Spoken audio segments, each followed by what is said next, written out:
सखी चलो सखी बारात आ गई हो।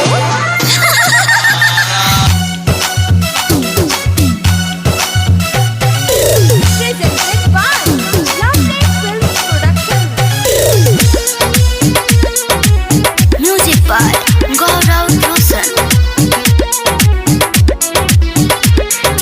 जीजा सरऊ ओइले बारात लेके लफुआ लफेड़ा मन के साथ लेके आए हैं लफुआ लफेड़ा मन के साथ लेके दूध थरिया खाए खातिर बात लेके गाँव भर के जात लाकू जात लेके हाँ गाँव भर के जात लाकू जात लेके जीजा सरऊ ओइले बारात लेके लफुआ लफेड़ा मन के साथ लेके।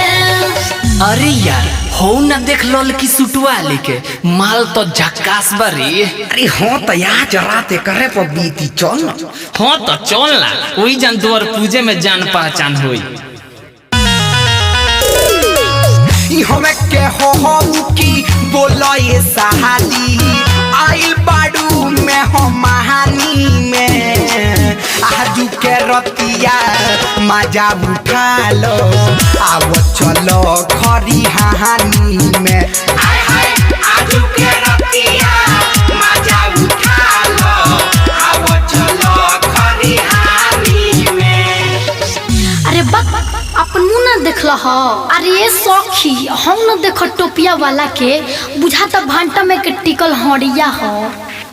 चार गो हीरोवा में निरहुआ एगो आइल बा मस्ता उड़ी ताकोता बुझाता ये भूखाइल बाटे भांटा खनिया के करे बनर खनी नाक गरिया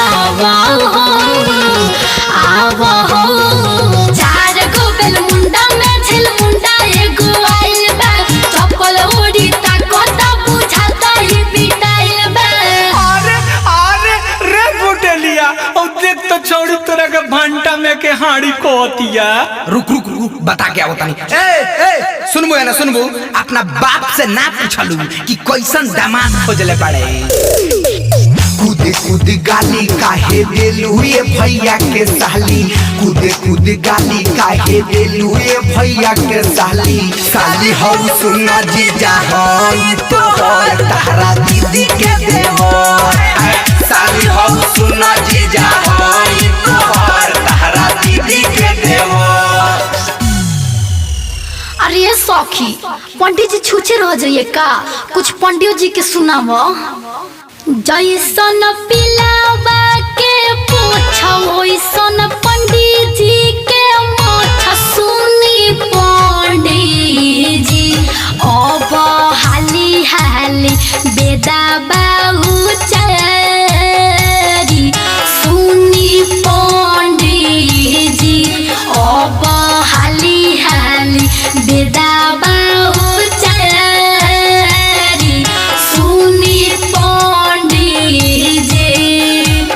अब बड़ा से ज्यादा होता है जजमान। अरे बाबा कोई माल टूटी आ टूटी ना तो भूगुन फूटी रकी के लेपकी समरकी के पंडित जी माल गोरे गाल के ही लागल बाटे मंडी जी। पंडित जी हो पंडित जी बोला पंडित जी हो पंडित जी। मुहूर्त का समय निकला जा रहा है जजमान बर वधू के मांग में सिंदूर डाले। पापा जी कमाना न गरिया जुआवा खेलोनी तो हमारा के हार गईनी है। पापा जी कमाना न गरिया जुआवा खेलोनी तो हमारा के हार गईनी है। अरे इस साली रोल गावल बंद करहु तार आंसू देख के धांसू दर्द होता अब नंबर लेन देन कल की बतिया के मन बहलावत रहल जाई। बिचो काबे लुकायो तो हर जीजा कोई छोट नंबर देता तू लगा के उठा लाली साली तहरा दीदिया से ए सुना ना तहरा दीदिया से से बात हम करा दे में साली